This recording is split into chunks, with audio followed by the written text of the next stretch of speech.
Fala rapaziada, beleza? Obra nova no canal. Eu espero que vocês gostem. Curtem, comentem, compartilhem com um amigo. Se inscreva, ativa o sininho, ajuda o canal a crescer. Seu comentário ajuda demais. E se gostar da obra, comenta lá pra mim, parte 2, pra gente saber que você gostou. Valeu? Sem mais demoras, bora pro vídeo.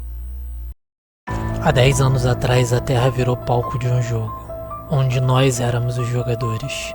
E quem se divertia com isso, com certeza não éramos nós. Tínhamos que matar monstros e sobreviver. Missões eram dadas pelo Game Master, também chamado de GM.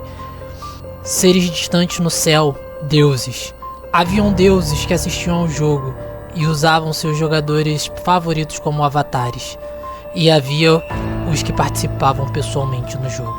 E como resultado, a raça humana caiu. E para sair deste lugar, o único jeito de fugir era um buraco no céu. Porém, tinha uma regra que avatares de deuses não conseguiriam atravessar esse buraco.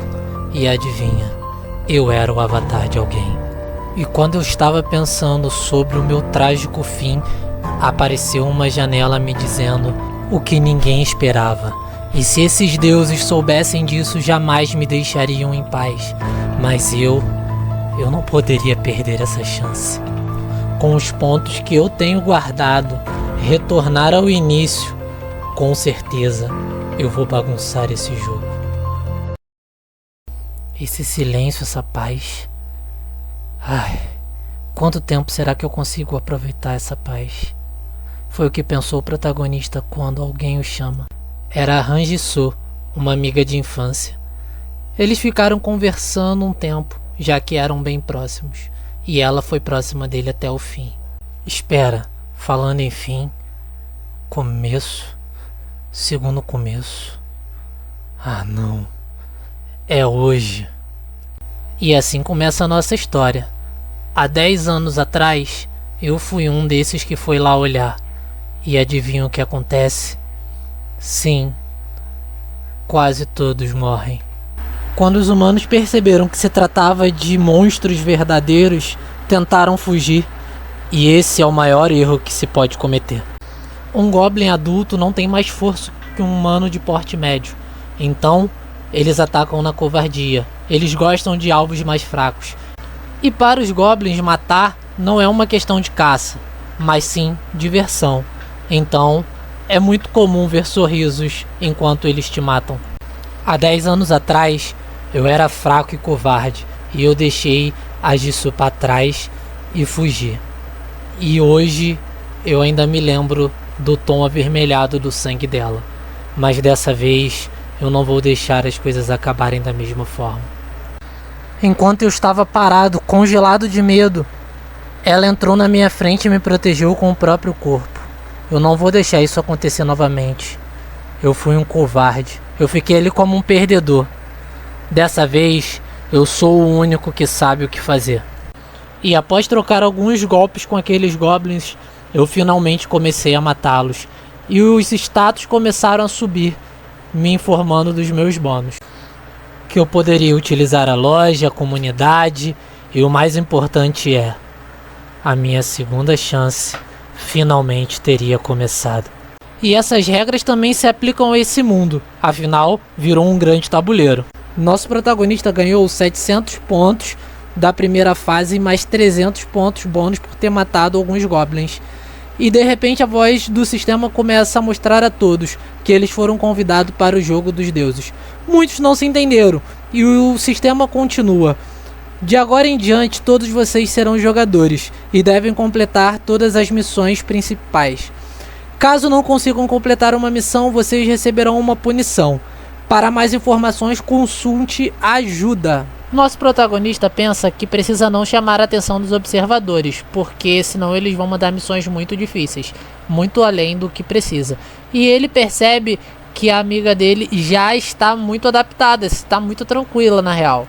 E o sisteminha já dá aquela missão principal, que é matar os goblins ou fugir do campus com vida. Nosso protagonista vê que tem 2 dias de prazo de missão e fala pra ela, ó, calada, depois a gente conversa, precisamos correr. E ela fica muito bravinha. E o nosso protagonista não quer saber disso não, os bichos estão vindo. ele garra ela pelo braço, mano, e sai correndo como um herói tem que fazer. E graças a isso eles conseguem por muito pouco ficar na frente das outras pessoas, que não tem tanta sorte assim, né? E já fica ali pra tomar as pauladas dos Goblins. Enquanto isso, eles estão passando no meio de todo mundo, de toda a treta. E ela para pra perguntar pra ele sobre as pessoas que ficaram pra trás. Ele fala que tá tudo bem, que não foi feita tantas vítimas e que quando as pessoas se reunirem as coisas vão ficar mais quietas. Pelo menos até a chegada dos Goblins. E aí ele se lembra que por ali tem uma zona segura. E quando ele chega nessa zona segura, mano, ele já tem um flashback do estado que ele chegou há 10 anos atrás. Mas não tem muito tempo de ficar pensando não, que os goblitos já chegaram ali atrás dele, já batendo furioso. E eles estão com muita raiva batendo até quebrar a arma, só eles desistiram e foram embora. A menina cai no chão desesperada porque pensou que não ia ficar viva. E o protagonista já fala pra ela ficar relaxada, que eles podem ficar ali tranquilo pelo menos por um tempo. Enquanto o nosso protagonista pensa em equipar a Jisoo pra ela matar um goblin sozinho, mano, ela já saca uma varinha ali e, cara, ajuda os figurantes. Enquanto tá todo mundo em choque, o protagonista nos explica que os deuses escolhem os seus jogadores favoritos e os usam como avatares. E enquanto seus avatares realizam missões, eles se divertem. E ainda existem os GMs, que eles gerenciam os servidores e enviam missões. A série volta 3 horas no tempo e vemos o observador geral da Coreia, a Catters, observando o nosso protagonista. E a menina tá ali perguntando o que ele tá fazendo e ele fingindo que tá dormindo. E ele fala que ele aprendeu uma coisa enquanto estava na montanha. É que o observador da Coreia poderia ser até o melhor observador, mas ele não é muito paciente. E o nosso garotão vai logo abrindo a loja. E ele toma um baita susto com o clarão e olha pra menina pra ver se ela consegue enxergar, mas ela tá ali entretidona no celular. Nosso garotão abre uma interface de um hack ali e começa a ver um bate-papo da UOL e uma conversa dos deuses ali. Que eu vou até deixar pra vocês aí, se quiser dar uma olhada, dá uma pausa aí. Mas o importante é que a galera começa a falar ali que na Coreia um casal chegou na zona segura e estão ali parados sem fazer nada. Então eles se perguntam se eles tem sorte ou não tem. Aí o nosso protagonista fecha ali, vai abrir a loja finalmente. E cara, ele fica espantado com a quantidade de item bom que tem ali, tá? Mas tem alguns itens que estão bloqueados. E ele decide manter esses itens bloqueados de lado por enquanto. E ele fica pensando que ele precisa entrar periodicamente naquele chat lá. Ele continua procurando nessa loja especial e ele encontra um kit multiplayer. E ao pegar, uma voz fala pra ele: você zerou o jogo single player, que tal agora zerar ele como amigo? E o nosso protagonista fica se perguntando do que essa voz está falando. E ele percebe que agora ele pode formar grupo de até 5 membros e tem bônus baseado na quantidade de membros e habilidade. Então ele percebe que ainda bem que ele tem 7.000 pontos guardados, precisa economizá-los. Quando vemos um figurante gritando ali, chamando a atenção e vindo com um grupo. Venham todos pra cá, não sabemos exatamente o que está acontecendo, mas tudo vai ficar bem se estivermos juntos. Vem, apenas nós podemos fazer isso. E a galera tá ali, vamos! Aí já vemos um verdinho ali empolgado e tomou na cabeça. Logo na sequência tá a lourinha correndo ali pedindo ajuda e a passada de arrasta também. Mas tem alguém ali no meio costurando ali, bloqueando tudo.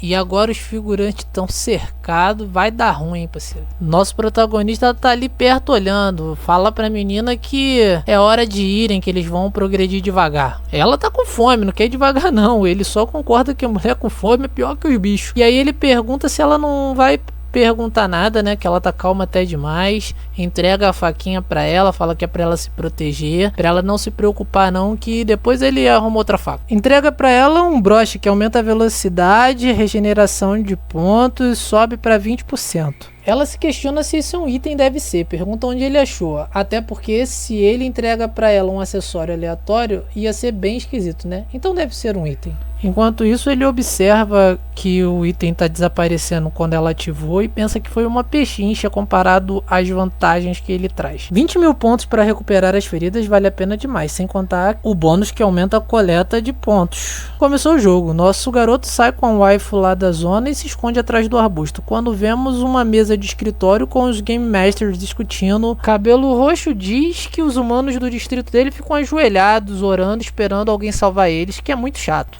cabelo verde diz que a galera do distrito dele tá atirando em todo mundo e ficaram insano, o que tá muito legal, eles estão ignorando os monstros. A Caterus diz apenas que tem um humano interessante que ele está de olho. Quem será, hein, galera? Que ele tá de olho? Depois disso, a série volta pro nosso protagonista com a waifuzinha saindo lá do esconderijo. E vemos que a cidade tá um verdadeiro caos. Ele fala pra ela focar na defesa. Eles estão escondidos ali no arbusto, dá uma olhadinha, ela sai correndo na direção dos orcs, e aí vemos que ele tem um plano, e ele faz pra ela, faz até um desenho bonitinho, dizendo que vai ter um líder goblin e tal, e que esse líder goblin deve ser o boss dessa missão. Ela pergunta se ele vai vencer o boss sozinho, e ele diz que não consegue, que ele vai precisar da ajuda dela. E a menina tá focada, hein? Confia 100% no nosso herói. Se ela soubesse que ele abandonou ela pra morrer na última vida. E ela já dá a planta pra gente. Ela fala que vai atrair os goblins pra um lado e quando parecer que ela tá encurralada, que ela vai usar isso. E vemos que ele deu pra ela uma poção da invisibilidade. E ela questiona, então eu vou ser a isca? E ele responde, por favor, assim eu poderei cuidar de todo o resto. Depois eu vou encontrá-la. Voltamos para aquela cena lá do começo que ela salva eles. Ela tá correndo lá no muro, o figurante tá pedindo ajuda. De repente ela toma a poção e por essa cara ela não quer ajudar ele não, hein? Ela se lembra do nosso protagonista e o que ele falou para ela. Que ela quer saber o porquê que eles têm que matar esse chefe se a missão dá a escolha de fugir. Ela pega, mata os goblins, o carinha mostra ingratidão, ela dá logo um fora ali nele.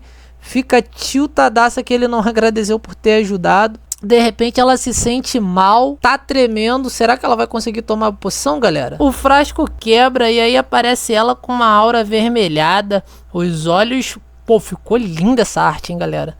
Mas ela tá confiante. E o nosso menino tá ali procurando o Rei Goblin. Quando ele encontra e começa aquele bate-papo. Olá, boss secreto. Quanto tempo? 10 anos, talvez.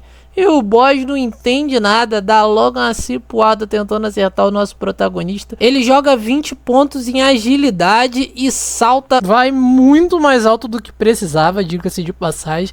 E cai na carcunda do ogro lá, do Rei Goblin, boss secreto.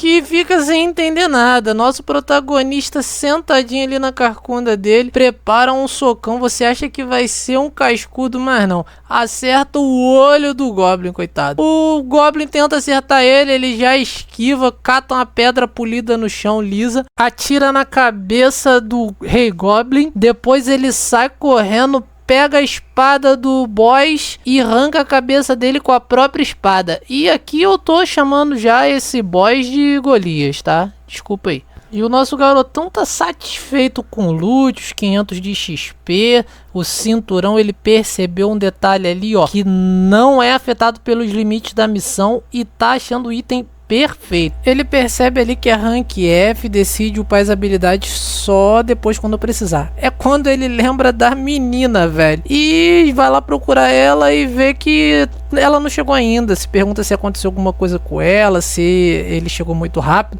Quando passa, mano, os goblins fugindo num pau de velocidade. Ele acha que aconteceu alguma coisa com ela, se culpa e sai correndo.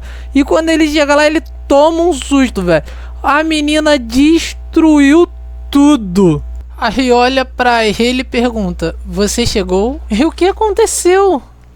Toda fofinha ela. E o nosso protagonista tá em choque tentando entender o que tá acontecendo ali. E ela fala, ó, encontrei aqueles humanos ali. Não é meio vergonhoso eles terem desmaiado por causa de goblins fracos? Aí eles não desmaiaram por causa de goblins fracos, desmaiaram por tua causa. Aí ela, como assim? Agora chega de conversa e aceita meu pedido pra ver teus status aí. Fala assim, ó, janela de status, depois é só aceitar. Aí ela aceita e ele fala, força tá bom, tá tudo balanceado, mas o que isso tá fazendo aqui? E ele já mete a explicação falando que é uma habilidade passiva de rank SS extremamente rara, é uma habilidade que pode proporcionar grandes efeitos apenas por aprendê-las, sem a necessidade de algum estímulo para fazer ela funcionar. E ele disse que já tinha visto isso antes, que tinha um ser humano chamado Yuma, de um mundo chamado Jin, onde as artes marciais existiam. É uma habilidade formada praticamente de coisas boas, exceto pelo fato de que a pessoa tem um grande risco de perder a consciência caso não consiga dominar a habilidade. Enquanto ele pensava sobre isso e pensava que a Jisoo ela não apresenta riscos de perder, pelo menos por enquanto, ela percebe a habilidade ali, cara, e chama a atenção dele, pergunta o que ela se trata. E ele explica pra ela. Cara, ele resume a habilidade simplesmente a... basicamente é uma habilidade que te deixa mais forte quanto mais sangue você vê, mas é perigosa se você usar muito. E ela fica ali toda fofinha olhando a espada com o sangue do Goblin tentando ativar, e ele entra na frente e fala: ei, para, eu disse que é perigosa. Depois disso, o cara chega pra ela e fala assim: ei, vem cá, faz um contrato comigo no pôr do sol. E ela fica tipo: que? Contrato? Como assim? O nosso prota já explica: não é nada demais não, pô, é só pra gente fazer uma parte. É que eu comprei aqui, ó. Aí ele saca o cubo da parte lá e avisa pra ela: não vou te prejudicar. E ela: não, tudo bem, eu confio em você. Tenta ativar o sistema pra compartilhar habilidades com ela, e o sistema já avisa, né? Você não tem habilidades para compartilhar. Ele fica: droga. Enquanto isso, do alto tá alguém observando eles ali. E quem é? Sim, são os GMs. E o nosso protagonista fica se perguntando o porquê que tem tantos ali. Os figurantes estão acordando e o carinha é bem escroto com ela. E ela já olha pra ele e fala que esse olhar de medo é melhor do que o olhar que ele lançava pra ela antigamente. Nosso protagonista chega pra perguntar alguma coisa pra ele de boas e ele já vem esculachando o protagonista, chamando ele de nerd, otário. Aí uma faca cola no pescoço dele e a menina tá ali, ó: é melhor você responder tudo o que ele te falar. Olha para o protagonista toda fofinha e pergunta de novo: senpai, opa. Nosso protagonista pergunta pra ele: o que vocês dois estão fazendo aí? E ele fala que saíram pra explorar a área. E ele fala: pra explorar a área quer dizer que tem alguém dando ordem pra vocês? O figurante fala que sim, que tem sim. E aí o protagonista já pensa: ó, se tem alguém com poder de liderança para controlar um grupo grande, eu quero conhecer. Me leva até ele. E o figurante fica cheio de medo, falando: você tá maluco? Você acha que eu sou doido? Nisso vem um Goblin atacar o figurante. Nosso protagonista já agarra o Goblin pela mão, quebra e fala: um hábito dos Goblins é matar sempre os mais fracos. E enquanto ele falava isso, ele dava o soco no Goblin caído no chão, espirrava sangue verde pra tudo quanto é lado. E ele conclui com uma pergunta simples: você já deixou o like hoje? Não deixou, né? Esse vídeo deu um maior trabalhão. Deixa o like aí, se inscreve, deixa um comentário pra dizer se gostou da obra, se quer parte 2. Se você assistiu até aqui, eu deixo o meu agradecimento. Um beijo, um cheiro, fui!